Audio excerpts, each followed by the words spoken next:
Hello the internet, my name is Ashley and I'm going to show you how to make a swing tack.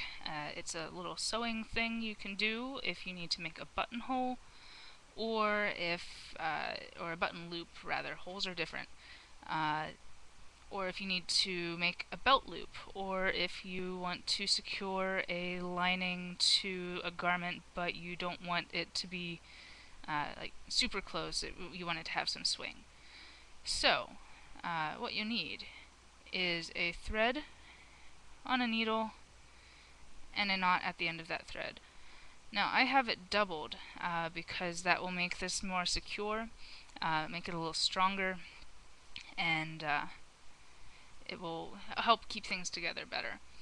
So if you're doing a button loop, you will take a stitch kind of small at the edge of your fabric, say here, and you'll pull that through to where your knot is, and then you'll take another small stitch perpendicular to the one that you just took.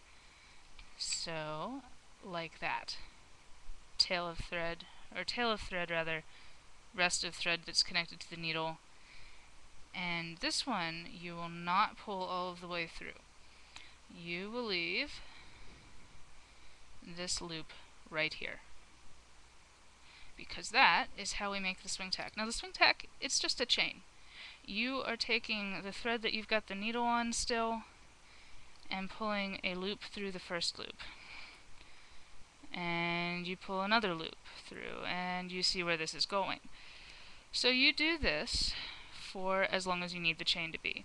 If you're doing a button loop, you will need it to be at least twice the diameter of your button, because when you secure it at the end, it will, be folded in half, and you need it to go around the button. If you are doing a belt loop, you'll need it to be a little bit longer than the width of the belt you are trying to secure, or at least keep at your waist-ish. And if you are doing a swing tack to keep a lining from going too far, like riding up, if you've got a free floating lining in a coat, for example, and you don't want it to keep riding up while you're wearing it, you can put one of these in down at the hem, and it will keep it from going too far, but still let it move some, which is sometimes important. Alright, so for brevity's sake, we are going to call this long enough. And you saw how fast that went. That was only, 2 minutes, and that's already that long. So to finish off the chaining part, you'll take the needle through the loop, that loop at the end of the chain, and pull it tight. And that will make it so that the chain doesn't come out. And to make it turn into a loop, you will take a stitch at the bottom, from where you took the first stitch, and because that chain is there, it will stop and make you a nice little loop. So there's your loop.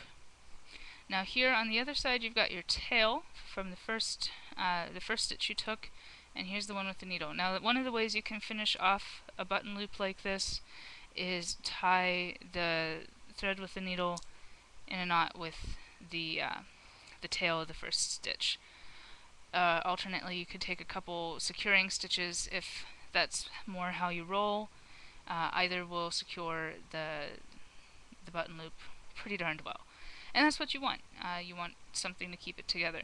If this is for a button loop, you're going to want to make sure that there is enough fabric behind it so that you don't have a gap between where the button ends up being and the edge of the garment.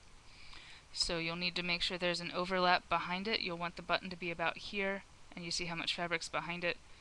So keep that in mind. And there, I hope that's helpful. That's a swing tack. Maybe I'll make more of these. These are kind of cool. And if there are any suggestions for stitches that you'd like demonstrated, just, leave a comment. Thanks, and hope it was helpful. Good night, Internet.